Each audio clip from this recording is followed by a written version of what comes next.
ഇവനെ കറക്റ്റായിട്ട് നിരീക്ഷിച്ചതിന് ശേഷമാണ് പോലീസ് അവിടെ അറസ്റ്റ് ചെയ്തിരിക്കുന്നത്. അല്ലാതെ ചുമ്മാ ഇവനെ നേർക്ക് ഇങ്ങനത്തെ ഒരു എഫ്ഐആർ എഴുതി ചേർക്കത്തില്ല. സെൻട്രൽ ജയിലിലാണ് ഇപ്പൊ കിടക്കുന്നത്. അനീഷ് വ്ലോഗിനൊക്കെ ആരാണോ ഇൻഫർമേഷൻ കൊടുത്തത്? ജാമ്യം കിട്ടിയിട്ട് പോണ വഴിയാണ്. ഇവിടെ റൂമിൽ കയറിയിട്ട് ഒന്ന് കുളിക്കണം, ഒന്ന് പല്ലേക്കുണ്ട്, പല്ലേച്ചില്ല, പിന്നെ പറ്റുമെങ്കിൽ ഒന്ന് തൂറണം. അനീഷേ തൂറിയിട്ടൊക്കെ പോകുള്ളൂട്ടാ. എടാ എനക്ക് എന്തിന്റെ കേടാടാ? വല്ലവരും എറിഞ്ഞു തരണം അപ്പക്കഷ്ണം തിന്നിട്ട് ഊളത്തരം പറഞ്ഞിരിക്കാൻ. എനിക്കത് വേറെ പണിയില്ലേത് ചോദിക്കാനുള്ളത്. ജാമ്യം കിട്ടാത്ത ഒരു കേസിലല്ല പിടിച്ചു കൊണ്ടുവന്നിട്ടുള്ളത്, ജാമ്യം കിട്ടിയിട്ടുണ്ട്, അതും സ്റ്റേഷൻ ജാമ്യം. അപ്പോൾ ഇന്ന് നമ്മുടെ റെയർ റീൽസ് എന്ന് പറയുന്ന ആ ഒരു ചാനലിലെ സന്ദീപ് ബ്രോയെ കുറിച്ചിട്ടാണ് കേട്ടോ. അപ്പോൾ ഇന്നലെ അദ്ദേഹത്തിന്റെ വീട്ടിൽ, മലപ്പുറത്തെ വീട്ടിൽ ചെന്നിട്ട് പോലീസ് അറസ്റ്റ് ചെയ്തുകൊണ്ട് പോയി, പിന്നെ റിമാൻഡിലിട്ടു, പിന്നെ ജയിലിൽ ഇന്ന് അടയ്ക്കും എന്നൊക്കെയാണ് പറഞ്ഞിരുന്നത്. പക്ഷെ ഒന്നുമല്ല കേട്ടോ, നിസ്സാര കാര്യം. ആ വ്യക്തി പോകുന്നത് കണ്ടാൽ തന്നെ അറിയത്തില്ലേ, സ്മാർട്ടായിട്ട് ചിരിച്ചിട്ടാണ് പോകുന്നത്. ഈ ഒരു ചീള് കേസിനൊക്കെ എന്താണ് ഈ ജയില്, എന്താ അല്ലേ?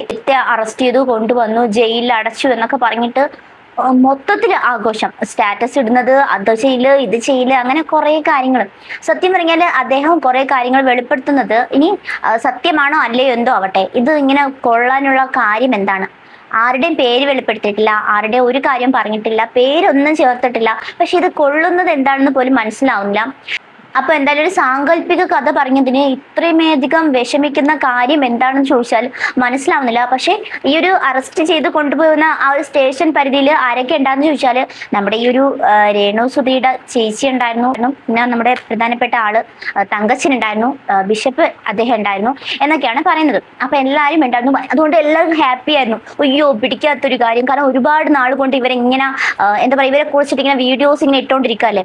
നമുക്കറിയാം സന്ദീപ് എന്ന് പറയുന്ന ഒരു വ്യക്തി സത്യം ഉണ്ടെങ്കിൽ മാത്രമേ ഒരു കാര്യത്തിനെ കുറിച്ചിട്ട് കൂടുതലും വ്യക്തമായിട്ട് ക്ലിയർ ആയിട്ട് പറയാൻ ഇറങ്ങത്തുള്ളൂ. അതുപോലും മനസ്സിലാക്കാത്ത ആൾക്കാർക്ക് എന്താണ് ഇത്ര പേടി? ഒന്നുമില്ലെങ്കിലും നമുക്കിപ്പോൾ തോന്നുന്നുണ്ട് എന്തെങ്കിലുമൊക്കെ ചെറിയ ചെറിയ കാര്യങ്ങൾ ഉണ്ടാകുമായിരിക്കുമെന്ന്. ഇല്ലെങ്കിൽ പിന്നെ ഇങ്ങനെ പെട്ടെന്ന് സാങ്കല്പിക കഥ പറഞ്ഞപ്പോൾ തന്നെ പെട്ടെന്ന് എല്ലാവർക്കും കയറി കൊള്ളുന്നതിന്റെ കാര്യം എന്താണ്? ഇവനെ കറക്റ്റായിട്ട് നിരീക്ഷിച്ചതിന് ശേഷമാണ് പോലീസ് അവിടെ അറസ്റ്റ് ചെയ്തിരിക്കുന്നത്. അല്ലാതെ ചുമ്മാ ഇവനെ നേർക്ക് ഇങ്ങനത്തെ ഒരു എഫ്ഐആർ എഴുതി ചേർക്കത്തില്ല.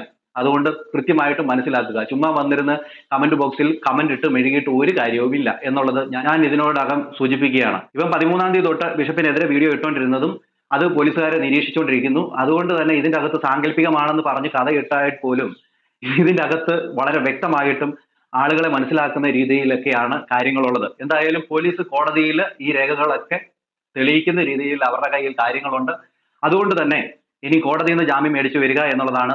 അപ്പൊ എന്തായാലും വളരെയധികം സന്തോഷം തോന്നുന്നുണ്ട്. കാരണം അദ്ദേഹത്തിന് രാവിലെ തന്നെ ജാമ്യം കിട്ടിയിട്ടുണ്ടെന്നല്ല, സത്യം എവിടെയാണോ അവിടെ ഞാൻ നിൽക്കത്തുള്ളൂ, എനിക്കും അതാണ് ഇഷ്ടം. അപ്പൊ ആരൊക്കെ സത്യം തുറന്ന് എത്രയും പെട്ടെന്ന് പറയുന്നുണ്ടോ അവരൊക്കെ ഇങ്ങനെ ഭയങ്കരമായിട്ട് വെറുപ്പും വിദ്വേഷമൊക്കെ വരുന്നുണ്ട്, അത് നമുക്ക് കാണാൻ സാധിക്കുന്നുണ്ട്. അപ്പൊ ഇനിയും ഒരുപാട് പേർക്കെതിരെ കംപ്ലൈന്റ് കൊടുത്തിട്ടുണ്ട്. പക്ഷെ ഞാനൊന്ന് ചിന്തിക്കുകയാണ് കേട്ടോ, ഇതിനു മുന്നേ ഒരുപാട് ആൾക്കാർ ഈ ഒരു വ്യക്തിയെ കുറിച്ചിട്ടും രേണുസുധിയെ കുറിച്ചിട്ടൊക്കെ ആണെങ്കിൽ മോശമായിട്ട് പല ലാംഗ്വേജിലും വൃത്തികെട്ട ബാഡ് ആയിട്ടുള്ള വേർഡ്സ് ഉപയോഗിച്ചിട്ടൊക്കെ വീഡിയോ ചെയ്തിട്ടുണ്ട്. അവർക്കൊന്നും ഒരു പ്രശ്നവുമില്ല. അപ്പൊ ഈ ഒരു വ്യക്തി മാത്രമേ ഉള്ളൂ പ്രശ്നം. ഈ ഒരു വ്യക്തിയുടെ വീഡിയോസ് എടുത്ത് നോക്കിയാൽ ഒരു മോശം വർത്തമാനമില്ല, നല്ല രീതിയിലാണ് വീഡിയോ ചെയ്യുന്നത്, നമുക്ക് മനസ്സിലാകുന്ന രീതിയിൽ. അതും ഒരു ബാഡ് ആയിട്ടുള്ള ഒരു വാക്ക് പോലും ഇതൊരിക്കലും യൂസ് ചെയ്ത് ഞാൻ കണ്ടിട്ടില്ല. അപ്പോൾ പിന്നെന്താണ് അദ്ദേഹത്തിനോട് ഇത്രയ്ക്കൊരു ദേഷ്യം? എന്താ പറയാ, അദ്ദേഹം ചെയ്യുന്ന വീഡിയോസിനോട് ഇത്ര ഒരു പേടി എന്ന് തോന്നുന്നു. പേടി ആയതുകൊണ്ടായിരിക്കുമല്ലോ പെട്ടെന്ന് തന്നെ കംപ്ലൈന്റ് കൊടുത്തതും പെട്ടെന്ന് തന്നെ അതിനെതിരെ പോലീസ് നടപടിയെടുത്തതും പിന്നെ കൊണ്ടുപോയി അറസ്റ്റ് ചെയ്തു, പിന്നെ ഇപ്പൊ ജാമ്യത്തിൽ ഇറക്കിയിട്ടുണ്ട്. എന്തായാലും വേറെ വലിയ കുറ്റങ്ങളൊന്നും അല്ലല്ലോ, നിസ്സാരം വീഡിയോ ഇട്ട് ഒരു സാങ്കല്പിക കഥയെ കുറിച്ചിട്ടുള്ളൊരു വീഡിയോ ചെയ്തു, അതിനാണല്ലോ പിടിച്ചുകൊണ്ട് പോയി ജയിലിൽ അടച്ചത്. എന്തിന്റെ കേടാടാ? വല്ലവരും എറിഞ്ഞു തരണം അപ്പക്കഷ്ണം തിന്നിട്ട് ഊളത്തരം പറഞ്ഞിരിക്കാൻ. എനിക്കത് വേറെ പണിയില്ലേത് ചോദിക്കാനുള്ളത്.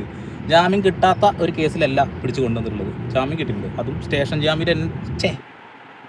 ജാമ്യത്തിൽ തന്നെയാണ് പുറത്തിറങ്ങിയിട്ടുള്ളത് എന്നുള്ളതാണ്. ഒന്നേ പറയുന്നുള്ളൂ, സത്യസന്ധമായിട്ട് വീഡിയോ ചെയ്തിട്ടുള്ളത്, സത്യസന്ധമായിട്ട് തന്നെ വീഡിയോ ഞങ്ങോട്ട് ചെയ്യാനും ആഗ്രഹിക്കുന്നത്, ഇനിയും അങ്ങനെ തന്നെ മുന്നോട്ട് പോകുക തന്നെ ചെയ്യുന്നുള്ളതാണ്. ഇനി ഓലപ്പാമ്പിനെ കാണിച്ച് പേടിപ്പിക്കുന്ന പരിപാടി ഉണ്ടല്ലോ, അതൊന്നും ഇവിടെ വേണ്ട, അത് നടപ്പിലാവുന്ന കാര്യമല്ല. അത് ആരോടാ പറഞ്ഞതെന്ന് മനസ്സിലായിട്ടുണ്ടാവും എന്നുള്ളതാണ്. നീതിക്ക് വേണ്ടി ഏതറ്റം വരെ പോകുന്നല്ല പറഞ്ഞുള്ളത്. ഞങ്ങൾക്ക് എന്താ അറ്റം വല്ല മതിൽ കെട്ടി അടച്ചു വെച്ചിട്ടുണ്ടോ? അതിൻ്റെ അപ്പുറത്തേക്ക് വേണമെങ്കിൽ നമ്മളും പോകുന്നുള്ളതാണ്. ഇപ്പോഴും സത്യസന്ധമായിട്ടാണ് നിൽക്കുന്നത്, എന്നും സത്യസന്ധമായിട്ട് തന്നെ നിൽക്കുള്ളൂ. എന്നെ സപ്പോർട്ട് ചെയ്യുന്ന ആളുകൾ എന്നും എൻ്റെ കൂടെ തന്നെ ഉണ്ടാവും എന്ന് ഞാൻ പ്രതീക്ഷിക്കുന്നു.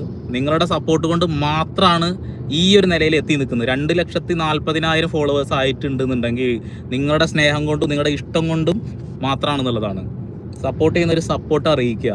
കൂടുതൽ ഡീറ്റെയിൽസ് പോയിക്കൊണ്ടിരിക്കുകയാണ്. കൃത്യമായിട്ട് പറഞ്ഞുതരാം. കേസ് ഫയൽ എന്താണ്, കേസ് ഡീറ്റെയിൽസ് എന്താണെന്ന് എല്ലാം പറഞ്ഞുതരാം. അപ്പോൾ ഉണ്ണാക്ക് കാണിച്ച് പേടിപ്പിക്കാനൊന്നും ലോകത്ത് ചെയ്യാൻ പാടില്ലാത്ത ഒരു കുറ്റകൃത്യങ്ങളും ചെയ്തിട്ടില്ല. അത് ആദ്യം മനസ്സിലാക്കുക. പിന്നെ ഈ ജയിലിൽ അടയ്ക്കണം, റിമാൻഡ് ചെയ്തു, കോടതിയിൽ പോയി ജാമ്യം കിട്ടില്ല എന്നൊക്കെ പറയുന്നത് വെറും ചുമ്മാണ്ടാണ്. ഇതൊന്നും ജാമ്യം കിട്ടാത്ത കേസുകളൊന്നും അല്ല. അപ്പം അദ്ദേഹം ആ ഒരു പോലീസ് സ്റ്റേഷനിൽ കയറി പോയതും നിങ്ങൾ എല്ലാവരും കണ്ടിട്ടുണ്ടായിരിക്കും. സന്തോഷത്തോടു കൂടിയാണ് പോകുന്നത്. എന്തിന് പേടിക്കണം? കാരണം വെച്ചാൽ തെറ്റ് ചെയ്യുന്നവർക്കല്ലേ പേടിക്കേണ്ട കാര്യമുള്ളൂ. തെറ്റ് ചെയ്യാത്തവർക്ക് പേടിക്കേണ്ട കാര്യമില്ല. അപ്പോൾ ഈ ഒരു വെറും ഒരു സാങ്കല്പിക കഥ, അതും 5 പാർട്ടായിട്ടേ ഉള്ളൂ, ഒരു സാങ്കല്പിക കഥ പറഞ്ഞതും പല ആൾക്കാർക്കും ഇത് ഭയങ്കരമായിട്ട് കൊള്ളുന്നുണ്ട്. പിന്നെ സത്യം ഉണ്ടെങ്കിൽ പിന്നെ കൊള്ളുന്നതായിരിക്കും, അല്ലെങ്കിൽ സത്യം ഇല്ലെങ്കിൽ പിന്നെ വേദനിക്കേണ്ട ആവശ്യമില്ലല്ലോ. ഇപ്പൊ ഇതൊക്കെ കാണുമ്പോഴേ സത്യം പറഞ്ഞാല് ചില കാര്യങ്ങൾക്ക് സത്യം ഉണ്ടെന്നാണ് തോന്നുന്നത്. എന്തായാലും ഒരുപാട് ആൾക്കാർ ഭയങ്കരമായിട്ട് സന്തോഷിച്ചിട്ടുണ്ട്. സന്തോഷിച്ച് ആർമാദിച്ചു, ആസ്വദിച്ചു എന്നൊക്കെയാണ് നമുക്ക് പറയാനുള്ളത്. എന്താ പറയാ, വീഡിയോസ്, സ്റ്റാറ്റസ്, സ്റ്റോറീസ് ഒക്കെ ഇട്ടിട്ടുണ്ടായിരുന്നു. പക്ഷെ എന്ത് ബലം!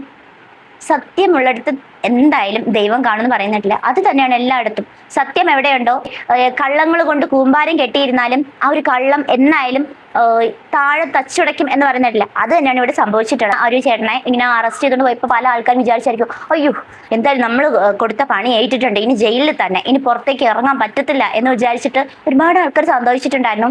ഒരു 5 പാർട്ടെത്തിയപ്പം ഇങ്ങനെ നെഞ്ചിന് തീ പൊള്ളുന്നുണ്ടെങ്കിൽ പിന്നെ ഈ കുറച്ചും കൂടി പോയാൽ എങ്ങനെ ആയിരിക്കാം ഓരോ ആൾക്കാരുടെ സ്ഥിതി എന്ന് ആലോചിക്കുകയാണ്. അപ്പൊ എന്തായാലും ഇദ്ദേഹത്തെ ജയിലിൽ അടയ്ക്കുമെന്നുള്ള പ്രതീക്ഷയോടെ സ്റ്റേഷനിൽ കൊണ്ടുപോയപ്പോൾ, അതായത് ഇദ്ദേഹം താമസിക്കുന്നത് മലപ്പുറത്താണ്.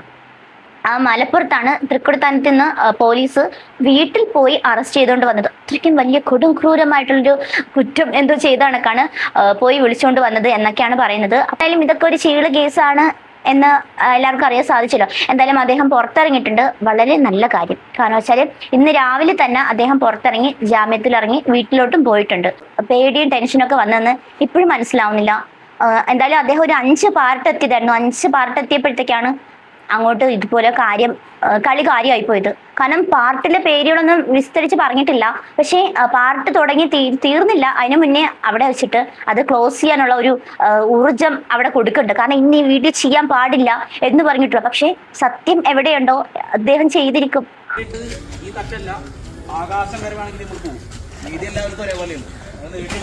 ഇപ്പൊ കോടതിയിലോട്ടാ തോന്നുന്നത്. കോടതിയുണ്ടോ? കോടതി എവിടെ? അതൊക്കെ വരുന്ന ദിവസം പറയാം. അവര് ഈ മാസം 30-ാം തീയതി എല്ലാവരും കൂടി പോയി. രാവിലെ 10 മണിക്ക്.